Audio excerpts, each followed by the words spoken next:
So a very fascinating point in regards to this book. Harari mentions that in regards to AI making its own decisions, it is making its own decisions because it has the intelligence, not necessarily the consciousness. And now going forward, I think it's important to know that AI generates its own decision based off of the information and content it receives from the users, people like us. So if we are given AI information by staying on the screens and we are more engaged in the content that the AI is giving us, it will gather that information and give more information that keeps us on our screens. Because let's face it, that's the purpose of AIs and algorithms. It wants to keep you engaged, not because it's a human being, but because it operates in this way. And he mentions here the distinction between intelligence and consciousness. He says, people often confuse intelligence and consciousness, and many consequently jump to the conclusion that non-conscious entities cannot be intelligent. But intelligence and consciousness are very different. Intelligence is the ability to attain goals, such as maximizing user engagement on social media platform. Consciousness is the ability to experience subjective feelings like pain, pleasure, love, and hate. In humans and other mammals, intelligence often goes hand to hand with consciousness.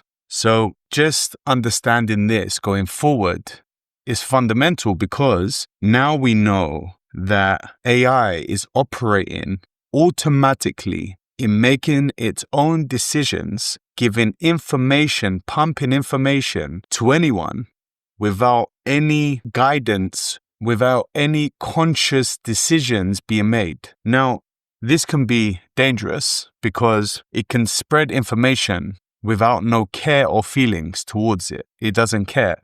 It just makes decisions for you to be engaged, for you to stay engaged. How can we prepare as adults, as parents, as guiders? Well, is there much preparation now that it's out there and operating in this way? Is it too late? Or can we somehow have some involvement in how AI is spreading information? I would hope that there are some guidelines and regulations to protect human beings from receiving wrong information, because we've seen in the past where information is being pushed to control the masses, to guide them towards feeling a certain way because it suits the hierarchy, it suits the people in power. So they will push these informations.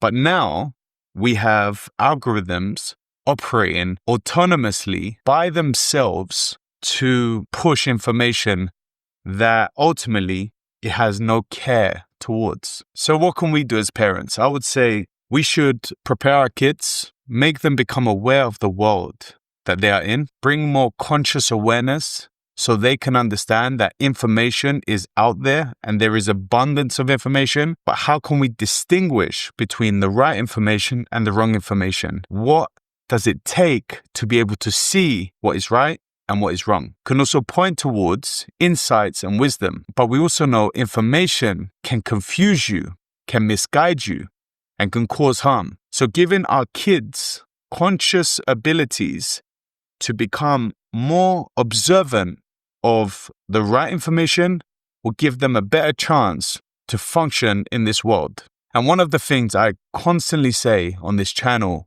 is that values play a crucial role. If you understand the values that you represent as a human being, such as honesty, compassion, courage, acceptance, if you value these values and you understand them deeply and truly, with clarity, with no confusion, then when you receive information, you will have these values in the background also guiding you like a compass towards seeing what's right and wrong. See, critical thinking is necessary for everyone, but critical thinking without values just leads to an antagonist, someone just criticizing for the sake of it. But when you're criticizing on behalf of values, it means you have substance and something worth living for. Teaching our kids this from young is fundamental, especially in a time of AI and algorithms. So I hope you've understood some of the content. I will be continuing delivering some of the information I'm reading on this book. I find it very interesting and very important in today's world. Thank you. Goodbye.